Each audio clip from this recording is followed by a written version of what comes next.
you know? My word. I can't even, it's so ridiculous. This back and forth media ridiculousness. So, okay, so coming up, the Portland mayor triples down, Ted Wheeler, defending the Antifa protesters last weekend who who caused thousands of dollars of damage to Portlandians' cars and blocked the roads. Okay, we got that for you. Also, how the media is rushing to the defense of Elizabeth Warren after her "I actually am a Native American" thing completely backfired. Why? We have that for you as well.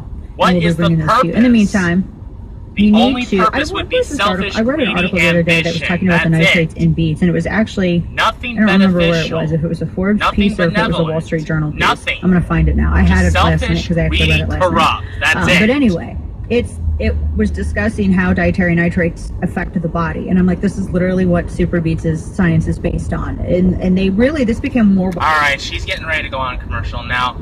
I wanted to wait until she was finished. Now, I don't know what happened, but for whatever reason, my camera stopped recording in the middle of my session. I don't know what happened, but basically, if the camera didn't record it, what Dana Lash was saying earlier was she was talking about Robert E. Lee, and I don't remember exactly what she was talking about. Something about Donald Trump saying something about Robert E. Lee, even though he was actually talking about Ulysses S. Grant, whatever.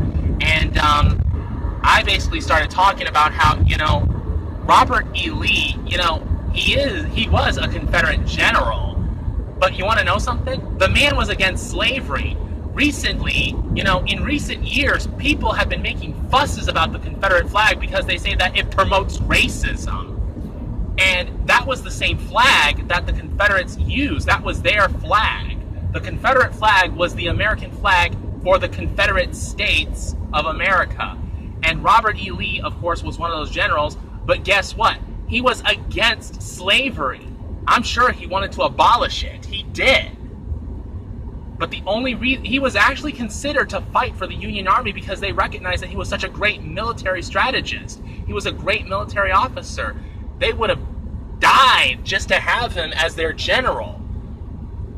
And he was thinking about it. He was trying to think, okay, where does his heart lie when it comes to all the situations that were going on around him? Kind of like people like myself are doing right now in these crazy times with all these corrupt politicians trying to smear the good names of Donald Trump and Brett Kavanaugh through the mud, and all the fake news going on out there, propagated by these corrupt Democrat politicians and these greedy businessmen who are in charge of the media and in charge of the entertainment industry, who are only interested in their own selfish, greedy ambition. Robert E. Lee was a good man. He was against slavery. The only reason why he became a Confederate general was because he wanted to defend his home state of Virginia.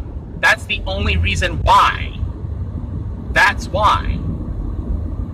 And who cares if Ulysses S. Grant was a drunk? Who cares if he was an alcoholic? He was still a good enough military strategist. He was still a good general who got